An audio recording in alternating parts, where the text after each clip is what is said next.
ഒന്ന് രണ്ട് തവണ നല്ലോണം ആലോചിച്ചു. എന്തിനെ പറ്റി ആലോചിച്ചത്? ഞാൻ വിചാരിക്കുന്ന കാര്യം നടന്നാ എല്ലാം നല്ല പോലെ ആയിത്തീരും. നീ ആദ്യം ഒന്ന് ഇരിക്കേ. കാര്യം എന്താണെന്ന് പറ. ആദ്യം അഞ്ജലിയുടെ വീട്ടിൽ പോവാം. അവളുടെ അച്ഛനെയും അമ്മയും കാണാം. അജയുടെ അച്ഛനായിട്ടല്ല, ഒരു ഡോക്ടറായി പോയിട്ട് ആ പെൺകുട്ടിയുടെ എല്ലാ ഡീറ്റെയിൽസും എടുക്കാം. എന്ത് ഡീറ്റെയിൽസ്? അവളുടെ രോഗം എത്ര സീരിയസ് ആണ്, കല്യാണം കഴിച്ചാൽ അവൾക്കൊരു കുഞ്ഞുണ്ടാവാൻ പറ്റുമോ? അതെ, ഒരു ഡോക്ടറായിട്ട് ചെന്നാൽ അവളുടെ എല്ലാ ഡീറ്റെയിൽസ് എടുക്കാൻ പറ്റും എന്നാണ് എനിക്ക് തോന്നുന്നത്. ഇതുകൊണ്ട് എന്ത് കാര്യം നീ പറയുന്നത്? എന്താ ഈ പറയുന്നേ? എല്ലാം നല്ല പോലെ നടക്കുമെന്നേ. ഈശ്വരൻ സഹായിച്ച് അവരെ രണ്ടുപേരും ഒരുമിച്ചാക്കാൻ കഴിഞ്ഞാൽ ഒരാൾക്ക് മറ്റൊരാൾ തുണയായിട്ടിരിക്കില്ലേ? നമ്മൾ മാത്രം തീരുമാനിച്ചാൽ മതിയോ? ഇതിനെക്കുറിച്ച് അജയോട് സംസാരിക്കണ്ടേ? പറയണം, തീർച്ചയായിട്ടും പറയണം. അതിനു മുന്നേ അഞ്ജലിയെ പറ്റിയുള്ള എല്ലാ വിവരങ്ങളും അറിയണ്ടേ?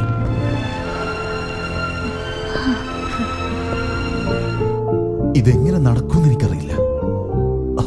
കുറച്ചു നാൾ മുമ്പ് വരെ അജയുടെ കല്യാണത്തെ പറ്റി ആലോചിക്കാൻ പോലും പറ്റിയിരുന്നില്ല. എന്നാ ഇപ്പോ നടക്കും, തീർച്ചയായിട്ടും നടക്കും. നിങ്ങൾ പോയി അഞ്ജലിയുടെ അച്ഛനമ്മയോട് സംസാരിച്ചിട്ട് വരും. എന്താ നിങ്ങൾ പറയുന്നത്?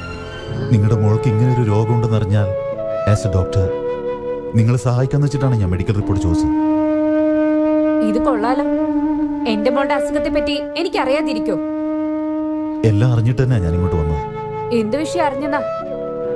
ഇവിടെ എന്ത് കാര്യത്തെ കുറിച്ചാ സംസാരിച്ചോണ്ടിരിക്കുന്നത്? ഇതാണ് അഞ്ജലിയുടെ അച്ഛൻ. Hello. Hello, I'm doctor Chandrashekhar. I see. Please be seated. Doctor, നിങ്ങൾ എന്തിനെ കുറിച്ചാണ് പറഞ്ഞു വരുന്നത്? അദ്ദേഹം പറയാൻ പോകുന്ന കാര്യം കേട്ടാലേ നിങ്ങൾ തലയിറങ്ങി വീഴും.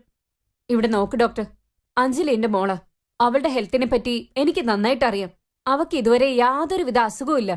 She's perfectly healthy. ഇവിടെ എന്തൊക്കെയാ നടക്കുന്നത് എന്നോടൊന്ന് പറഞ്ഞാൽ കൊള്ളായിരുന്നു. വേറെന്താ? നിങ്ങളുടെ മോള് കോളേജിൽ ഏതെങ്കിലും വിഷയത്തിൽ തോറ്റിട്ടുണ്ടോ?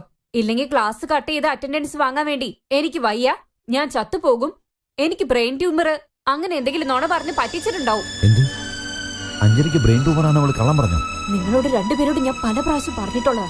നിങ്ങളും നിങ്ങളുടെ മോളും രണ്ടുപേരും കണക്കാം. അറിയാവുന്നവരോടും അറിയാത്തവരോടും ഇങ്ങനെ നുണയൊക്കെ പറഞ്ഞ് ഡ്രാമ ചെയ്യുന്നതിനോട് എനിക്കൊട്ടും താല്പര്യമില്ല.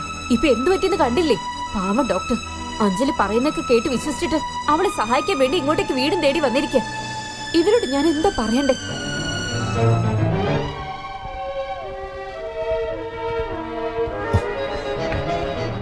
Can I have a glass of water, please? പോയി എടുത്തിട്ട് വാ.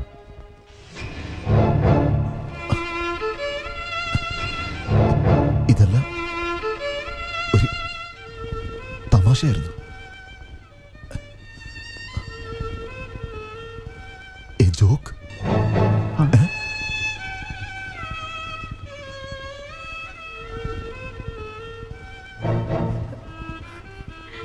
ഇത്രയും വലിയ വിഷയത്തെ ഒരു ജോക്കായിട്ട് കണ്ടവളെ എനിക്ക് മനസ്സിലാവുന്നില്ല. അവൾ എന്തിനെങ്കിലും ചെയ്തു, എന്തിനെങ്കിലും ചെയ്തു. നീ ടെൻഷൻ അടിക്കാതെ രാജി. അവള് കൊച്ചുകുട്ടിയല്ലേ, എന്തോ തമാശക്ക് വേണ്ടി ചെയ്തതാ. എന്റെ മകന്റെ ജീവിതം അവൾക്ക് തമാശയോ? അവൾ എന്താ വിചാരിച്ചേക്കുന്നേ? രാജി, നമ്മുടെ മോന്റെ അവസ്ഥ അറിയാണ്ട് അവള് ചെയ്തു പോയതല്ലേ. അറിഞ്ഞിരുന്നെങ്കിൽ അവൾ അങ്ങനെ ചെയ്യില്ലായിരുന്നു. ഞാൻ അവളുടെ അമ്മയും അച്ഛനെയും കണ്ട് സംസാരിച്ചുകൊണ്ടാ ഈ പറയുന്നത്. എന്താ നിങ്ങൾ ഈ പറയുന്നേ? നിങ്ങൾ എന്താ അവരുടെ ഭാഗത്ത്? ഞാൻ അവരുടെ ഭാഗത്ത് നിന്ന് പറയുന്നല്ല. Please try to understand me. അവര് വളരെ നല്ലവരാണ്. ഓഹോ, നല്ല കുടുംബത്തിൽ പറഞ്ഞ പിന്നെ ഇങ്ങനാണോ ചെയ്യുന്നേ? എന്റെ മോന്റെ മനസ്സിനെ സ്നേഹിക്കുന്നതായിട്ട് അഭിനയിച്ചിട്ട് അവന്റെ ജീവിതം എടുത്ത് കളിപ്പത്താക്കുക അവള്. നിങ്ങൾ നോക്കിക്കോ, അവളെ ഒരു പാഠം പഠിപ്പിക്കാതെ വിടില്ല ഞാൻ. രാജി, പ്ലീസ് കൺട്രോൾ യുവർ സെൽഫ്. എങ്ങനെ എങ്ങനെ എന്നെ കൊണ്ട് പറ്റും? ഇനി 5-6 മാസമേ ഉള്ളൂ. എന്റെ മോൻ മരിക്കുമെന്നോർത്ത് ഞാൻ ഓരോ നിമിഷവും മരിച്ചോണ്ടിരിക്കുക. അവന്റെ ജീവിതം അവൾക്കൊരു ജോക്കാണത്രേ. പ്ലീസ് ഫോർ ഹെവൻസ് സേക്ക്, അഞ്ജലിയെ കുറിച്ച് മറന്നേക്ക്. നമ്മുടെ മോനെ കുറിച്ച് ആലോചിക്കാം. അതാലോചിച്ച് എന്റെ തല പൊട്ടിത്തെറിക്കുന്ന പോലെ തോന്നുക. അതെ, അവളെ പറ്റിയുള്ള സത്യങ്ങളെല്ലാം അറിഞ്ഞ അവന്റെ അവസ്ഥ എന്താവും?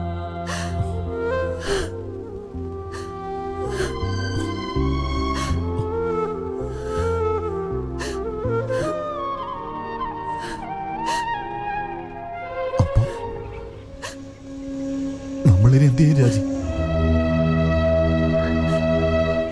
ഓ ഗോഡ്, ഒന്ന് പറയൂ. ഞാനിപ്പോ എന്താ ചെയ്യണ്ടേ? ആ ഡോക്ടറിന് നമ്മുടെ ഡ്രാമയെ പറ്റി എങ്ങനെയാ അറിഞ്ഞേ? അത് പോട്ടെ, ഞാനിപ്പോ എന്താ ചെയ്യാ? അജയോട് ഇപ്പൊ ഞാൻ എന്താ പറയാ? എന്തെങ്കിലും ഒരു നുണ പറഞ്ഞാ പോരെ അവനോട്. ഒരു കള്ളം പറഞ്ഞിട്ട് എന്നെ ആവശ്യമില്ലാത്ത പ്രശ്നങ്ങളാ. ആ കള്ളം മറയ്ക്കാൻ വേണ്ടി ഇനിയും കള്ളങ്ങളാ. ഓ എനിക്ക് വയ്യ. I am so confused. എനിക്ക് എന്തെങ്കിലും ഒരു വഴി കിട്ടില്ല. കിട്ടും. അജയോട് വേറൊന്നും പറയാതെ സത്യം പറ. അപ്പൊ അഞ്ജലി മരിച്ചു പോയാ? അപ്പൊ സത്യം പറയണ്ട, അഞ്ജലി എനിക്ക് വേണം. പോടി. എക്സ്ക്യൂസ് മീ, ഇതിൽ അഞ്ജലി ആരാ? ഞാനാണല്ലോ അഞ്ജലി.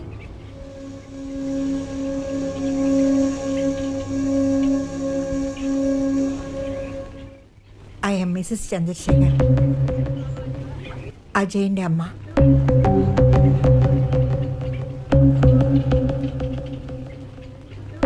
നിന്നോടൊന്ന് സംസാരിക്കാനുണ്ട്.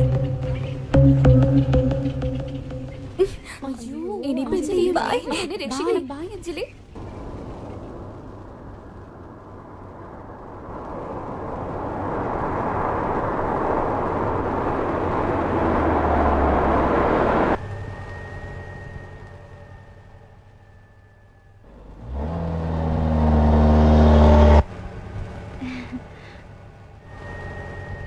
നമ്മൾ എങ്ങോട്ട് പോകുന്ന?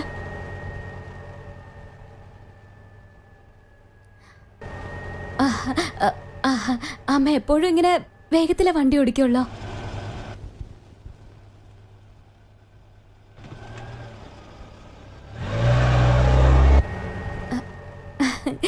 ബ്യൂട്ടിഫുൾ പ്ലേസ് അല്ലേ? പക്ഷെ നല്ല അപകടം പിടിച്ച വഴിയാ.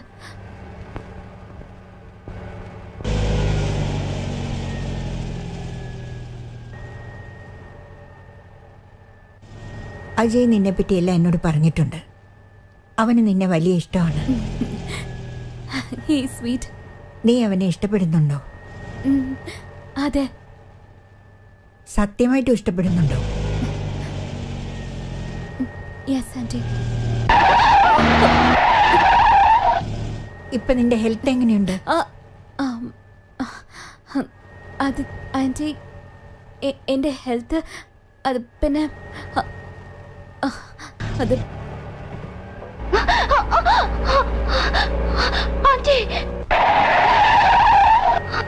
പേടിച്ചു പോയോ? ഓ, നിനക്ക് പേടിയൊക്കെ ഉണ്ടോ? എങ്ങനെയുണ്ട് ഇപ്പൊ ആരോഗ്യം? അത് അത് പിന്നെ നിന്നെപ്പറ്റി നിന്റെ ഹെൽത്തിനെ പറ്റി അജയ് എന്നോട് പറഞ്ഞിട്ടുണ്ട്. നിനക്ക് ബ്രെയിൻ ട്യൂമർ ആണല്ലേ? ഓ ആന്റി പ്ലീസ്, അതൊന്നും കുഴപ്പമില്ല. എനിക്ക് അസുഖമുണ്ടെന്ന് അജയോട് പറഞ്ഞത് ഒരു പ്രാക്ടിക്കൽ ജോക്കാ. അത്രേ ഉള്ളൂ. അജയ് ഒരു പെണ്ണുങ്ങളോട് സംസാരിക്കുന്നില്ല, ഇടപഴകുന്നുമില്ല. അതുകൊണ്ട് അജയോട് സംസാരിക്കാനും പിന്നെ അവന്റെ കൂടെ ഒരു കോഫി കുടിക്കണമെന്ന് ബെറ്റ് വെച്ചതാ. വെറുതെ വെറുതെ ഒരു ജോക്ക്. ആ ബെറ്റില് ഞാൻ ജയിച്ചു. ഇല്ല അഞ്ജലി, നീ ജയിച്ചില്ല. നീ തോറ്റു. നാണം കെട്ട തോൽവി. എന്ത് രോഗമാണ് നിനക്കുണ്ടെന്ന് നീ പറഞ്ഞോ? അത് സത്യമായി എന്റെ മകനുണ്ട്. അവനാണ് ബ്രെയിൻ ട്യൂമർ. ആ രോഗം അവനെ ഇല്ലാതാക്കിക്കൊണ്ടിരിക്കുകയാണ്. ഇനി 5-6 മാസം കൊണ്ട് അവൻ മരിച്ചു പോകുന്ന ഡോക്ടർ പറഞ്ഞു. അറിയാമോ നിനക്ക്? എപ്പോഴെങ്കിലും മനസ്സിലാക്കിക്കോ നീ ചെയ്ത തെറ്റിന്റെ വലിപ്പം എന്താണെന്ന്. ഇനിയെങ്കിലും ദൈവത്തോട് ആരെയും പറ്റിക്കരുത്. ഇതിനു ശേഷം അവനെ സ്നേഹിക്കുന്നെന്ന് നിനക്ക് പറയാൻ പറ്റുമോ? പറയ്.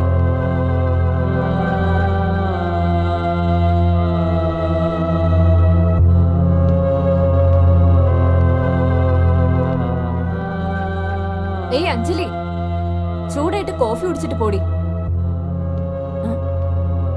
ഇവക്കിതെന്താ പറ്റി? അത് എനിക്ക് മനസ്സിലാവാതെ.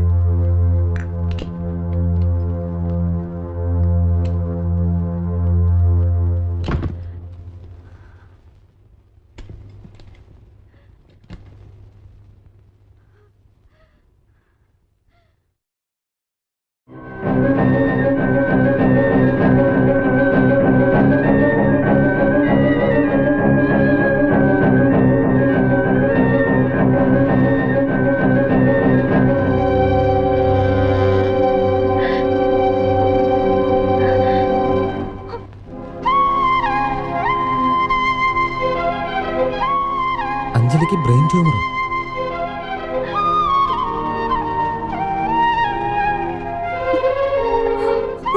ബ്രെയിൻ ട്യൂമർ പേഷ്യന്റ് ഇങ്ങനെ ആയിരിക്കേണ്ടത്.